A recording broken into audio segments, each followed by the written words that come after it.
Hello, everyone. My name is Dwayne Kimball, owner and founder of KMD 89 Consulting, Leave No Vet Behind.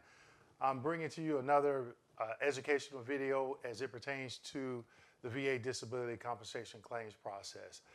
In my last video, I don't know if it was the last video or a couple of videos, I talk about the VA language, and I had someone to leave a comment on YouTube stating, asking me to do a video about the VA language. So today, that's what we're going to talk about is the VA language. Now, the VA language is not like English or Spanish or German or anything like that, but it can be confusing, okay? So there's some things I feel you should look out for, and that acronyms, certain acronyms you should know, and how they pertain to the VA claims process. So the first one, acronym, we'll go through a series of acronyms, and then I'll get into some VA verbiage that I think you'll find very important. So the first acronym is VSR, Victor Sierra Romeo, VSR. VSR's primary role is development. And what that means is they gather information, they'll send out notification letters or any development letters to the veteran asking for certain information. So 9 times out of 10, if you receive a letter in the mail from the VA, it's more than likely coming from a VSR. Also, when you call the 800 number, I know it used to be like this, so I don't know if VSRs still are the ones that answer the phone when you call the 800-827-1000 VA call center number.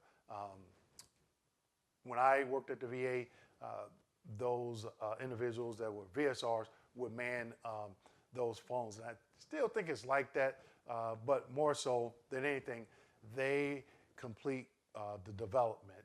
They get all the information together. They request exams. Once the exams comes back, they are responsible for making sure all the development is needed, and they move that claim to the RVSR, which we'll talk about in a minute, as RFD, okay? And a lot of you may already know what RFD is, and RFD stands for Ready for Decision. So once the VSR has compiled all the information needed to rate that claim, they mark it RFD, and it goes to an RVSR. So Ready for Decision is just RFD is, it means RFD is Ready for Decision. So what that means is all the development is complete. If you were scheduled for any exams or anything like that, then the VSR makes sure that all that information is in the file, and then they mark it RFD, so an RVSR can take it and make the decision on that claim. So RVSR stands for Rating Service Veteran Representative. And RVSR is also known as Rating Specialist or Rater. And they are the decision makers at the rater level. So when you receive a rating decision in the mail, and if it's not a rating decision from the appeals team, it's coming from the rating activity, which is an RVSR. So they make the decision on the claims to either grant the claim or deny the claim. But if they grant the claim, they're assigned effective dates, and they're responsible for all the information that goes into that rating decision, which includes evidence and reason for decisions. Okay, and in the rating decisions, we're going to talk about some verbiage, very important verbiage. And I picked this just because I see, or I talk to a lot of veterans and they miss it, okay? So the first thing, in the reason for decisions, part of the rating decision, hypothetically, let's say you claim a back condition, and the RVSR in this particular rating decision granted you a 40% evaluation for the back condition that you claim, okay? Now, normally it's either the first sentence or the last sentence. If the RVSR doesn't mark this condition as static, meaning it's permanent, you want to look for, in the narrative section for that particular condition, under reasons for decision, a sentence that states, since there is a likelihood of improvement.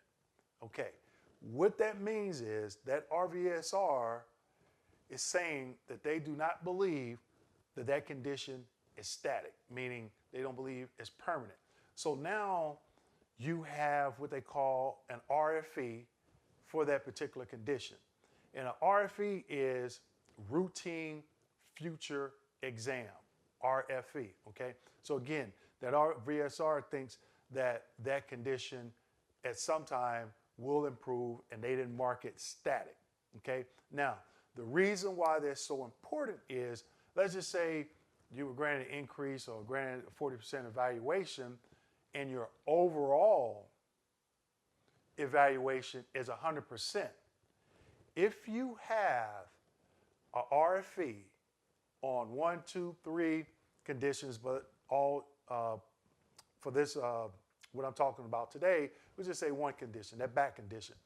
If you have RFE, routine future exam, and your overall evaluation is 100%, now you are not going to be granted P&T, permanent and total. And I'll talk about that in a few.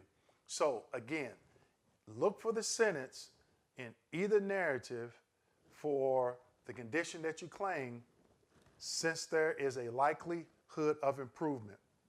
If you see that, that means you have an RFE for that particular condition, okay? And I'll talk about in another video the manual reference that covers when not to schedule an RFE. Well, we'll just talk about, I'll list it in the description section, but I won't go through all the bullets, but I'll go through two, okay, which I've seen vets that they don't know or they'll get confused about, okay? So when an RVSR states that since there's a likelihood of improvement, you have an RFE, okay? Now the regulation is clear. It states when not to schedule an RFE, okay? And 3, I think out of 8 reasons, and I'll put all those, I'll put the entire regulation in the description section so you can see it. But the top 3, I think that's the top 3, if the doctor considers your condition to be permanent, the RVSR is not to schedule an RFE. The second one, if the veteran is 55 or older, the RVSR is not to schedule an RFE. Now, with that being said, well, let's get the third one. If you're service connected at 10%, an RFE, the 10% for any condition, an RFE is not to be scheduled. 10% or below, or which means 0 or 10%, an RFE is not to be scheduled. Okay, now let's go back to the criteria as it pertains to RFE with age. The regulation states 55 or higher or older. That doesn't mean that every vet has to be 55 years old to receive a P&T, a permanent and total evaluation, okay? It just means that once they turn 55 and they're older than 55, don't have them coming back in over and over for a routine future, okay? Now, when I used to be a rating specialist, I've granted P&T to soldiers that were 100%, that were 27, 28. I saw some things that I felt that was justified that made them P&T, permanent and total. So just don't think since an RVSR gave you a routine future and you're not 55 doesn't mean that you're permanent and total. You can definitely, you can fight that. But again, like I said, I'm going to leave that full regulation down in the description section so you can review it. So if I confused anybody, please reach out to me and so I can get some clarification, because I don't want anybody to look at any of my videos and be totally confused. If I'm saying something you're not really understanding it, feel free to leave me a comment and I can explain that, okay? But again, I'll leave that particular regulation in the description section. Another thing to look out for is if you are P&T, you won't see in the reasons for decisions, it's not going to say, the topic is not going to be P&T. It's going to state basic eligibility, educational assistance is established, and then it'll give an effective date. Now in that narrative, it'll say all your service-connected or your service-connected conditions are considered permanent, okay? So again, if you receive a rating decision and it states in the reason for decision section, basic eligibility, educational assistance is established, that means you are permanent and total and you don't have any RFEs or routine future exams scheduled. So definitely look at that. I talk to so many veterans and they don't take the time to go through the notification letter and the rating decision when they receive that from the VA. So you want to, sit down, take, other videos that said when you get a rating decision, you want to sit down, take an hour, hour and a half, and discuss, or not discuss, but to review that rating decision. If you don't understand something or a sentence, highlight it, and then go to the VA website, start going through the regulations and do a search for a particular word or phrase or something and see what comes up, and you can get educated that way, or reach out to someone that that's familiar with the process so they can provide an explanation, okay? Because the language, the VA language is not always clear. It's clear to a lot of VA employees, but not to veterans a lot of veterans that receive notification letters or rating decisions in the mail. Another one is DRO, Decision Review Officers. These individuals, they worked in the department we used to call appeals. Now it's the Appeals Modernization Act as of February 19, 2019. And what falls under that is supplemental claims, high-level review, and BVA, okay? Those three. It's a higher level review. So if you disagree with something or you're asking for a reconsideration or reopen, which is called supplemental claim now, more than likely these are the individuals that will be reviewing the decision review officers. They'll step up from the rating activity. So they're looking at a little bit more sometimes than the rating activity or RVSRs are, but that's what they're called decision review officers. And also you have VSRs that work alongside of them that completes certain development to send it to the DRO. And like I said earlier, you have VSRs that complete certain development and send it to the rating activity or rater or RVSR, okay? And some other acronyms that I want to discuss is if you're talking to a VA employee calls you, the first thing you want to do is ask them their name, okay? Second, ask them their job title. What do you do for the VA? What department you work in? You're a VSR, or you're RVSR, or you're a decision review officer. You want to know that, but more so, you want to know what they do and mainly the reason for their call. So definitely you want to ask that question. Some other acronyms, STRs, also known as service treatment records. I was in the Army, so whenever you got sick, you went to sick call. I think Navy, they maybe call it sick bay, but you go to sick call, and that's where everything is supposedly gets documented, okay? So those records, some people call them medical records, but formally they're known as STRs, service treatment records. So if you have a VSR, an RVSR, or even a DRO, they may call you. Don't be offended if they use a lot of acronyms. I know when I was a rating specialist and I was talking to another VA employee, we used a lot of acronyms. Oh, do you have the STRs for this particular vet? Do you have, is this claim RFD for this vet? So, give them a break when they call you if they use acronyms. But if they use an acronym and you don't understand what that acronym is, ask them what it is and explain it to you, okay? There's nothing wrong with that because you want to get educated as you go along through this process. Another acronym I feel that's important is PMR, private medical records, okay? And private medical records comes from the vet. The vet will send them in, or they may give permission to the VA to go out and get those. Those are private medical records. And I did, in my last video, I talked about what was in my claim file, and I discussed PMRs. And I think I did say PMRs instead of private medical records, but that's what they are.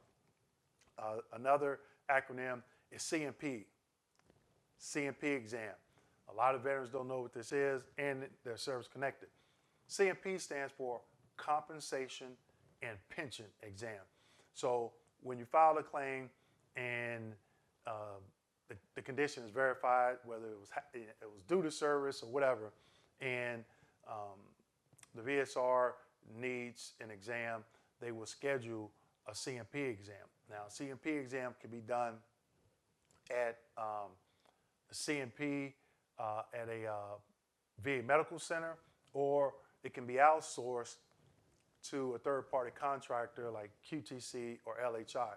Now, a compensation and pension exam, when you look at it, okay, and I used to do this, I used to look at the C&P exams when I worked for the VA. I used to look at them on the intranet. Only VA employees can see that. And then I would go out to the public VA website where they had DBQs. Now, DBQs are disability benefit questionnaires that your private physician can complete. Now, when you look at the two, at face value, they look the same, okay? It's just one, the actual exam at the VA is called a compensation and pension exam. And when you go to your private physician, it's just a regular exam, but the paperwork is the same. Now, some questions on these DBQs, disability benefit questionnaires, may be a little bit different than the ones on the public website where veterans can take to their private physician, okay? And one example of that, one thing that I noticed is on the exams on the intranet that only VA employees can see, they have, was it an in-person exam? On the public website, that's not on there, okay? So you definitely, if you're having your private physician to complete a DBQ, you definitely want them to state that it was an in-person exam. And I might do, the next video might be on C&P exams versus DBQs and the telehealth exams and all that stuff, but I won't get into it right now. So again, compensation and pension exams, and then DBQs, disability benefit questionnaires. And I'll leave the link from the VA's website that has a list of all the DBQs. Now, if you so choose to use one of these DBQs, keep in mind you have to check the right-hand top of the box. Check the expiration date. I did a video and it talks about, I was talking about the migraine DBQ and how that DBQ is on the VA's website and it was outdated. It's been outdated since September 2019. I don't know if they did put the new one out there or if it's even been updated. I don't know, I haven't checked. But if you're going there to pull an exam to have your private physician complete, make sure you check the top right-hand corner for the expiration date, okay? Because if it's expired, then it's no good, okay? So I would hate for you to take off work, go see your primary care physician, and the VA kicks it back saying, hey, this exam is no good. So with that being said, this is only a small portion of the VA language. There's so much that I could cover, but I wanted to cover part of it that I felt that was definitely most important, especially as it comes to the P&T, permanent and total, the RFE, routine future exams, how to look for that in the rating decision, okay? So, like I said in my last video, make sure you keep a copy of everything that you send the VA and that they send you, and you can compile your own VA claim, okay? So, with that being said, I'd like to thank you for your service. Thank you for watching this video. Please hit the like button, subscribe, hit the notification button so you can be notified when I upload more videos, educational videos for you. Also, please visit my website. It's KMD Kilo Mike Delta 89.com. That's KMD89.com. I have a Facebook veterans group. I'll leave the link down below. Send me an invite and I'll approve you so you can become part of the group. And in the group, I want there to be an interactive group where we're sharing stories, if you feel comfortable, or different experiences as it pertains to the VA claims process, so we can all learn from each other. So again, thank you for your service. Feel free, you can contact me at 855-765-3137. That's 855-765-3137. So if you have any questions, hopefully I can get those answered for you. So thank you and have a nice day.